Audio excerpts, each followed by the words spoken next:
महत्वाची बातमी, अक्षय शिंदे बनावट एन्काउंटर प्रकरणी पोलिसांवर गुन्हा का नाही? एन्काउंटर प्रकरणी मुंबई हायकोर्टानं हा सवाल उपस्थित केलाय।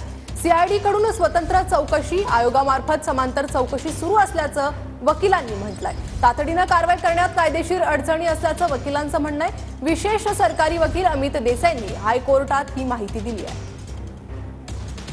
अधिक अपडेट आपण घेणार आहोत आमचे प्रतिनिधी गिरीश गायकवाड यांच्याकडून। गिरीश, काय अधिक माहिती आहे?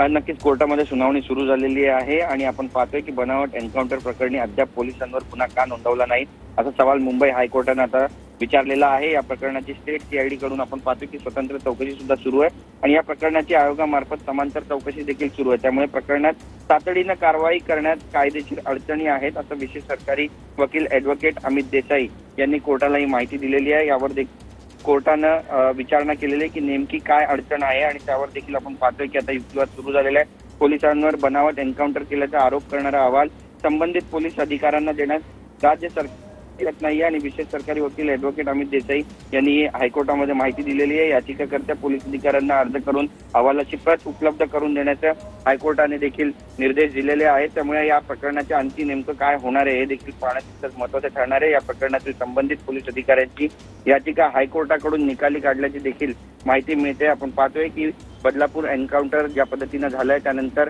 पोलिसांवरच गुन्हे दाखल करण्याचे आदेश जे ते कोर्टाने दिले होते आणि यानंतर आता आपण पाहतोय की याचिकाकर्ता अण्णा शिंदे आणि त्यांचे वकील अमित कटारनवरे हे स्वतः कोर्टामध्ये उपस्थित आहे आणि सरकारतर्फे विशेष सरकारी वकील ॲडव्होकेट अमित देसाई हे या ठिकाणी युक्तिवाद करताना पाहायला मिळतात। त्यामुळे कोर्ट नेमके आज काय स्ट्रिक्चर्स पास करणार आहे हे देखील पाहणं महत्त्वाचं ठरणार आहे। गिरीश, धन्यवाद या सविस्तर माहितीसाठी।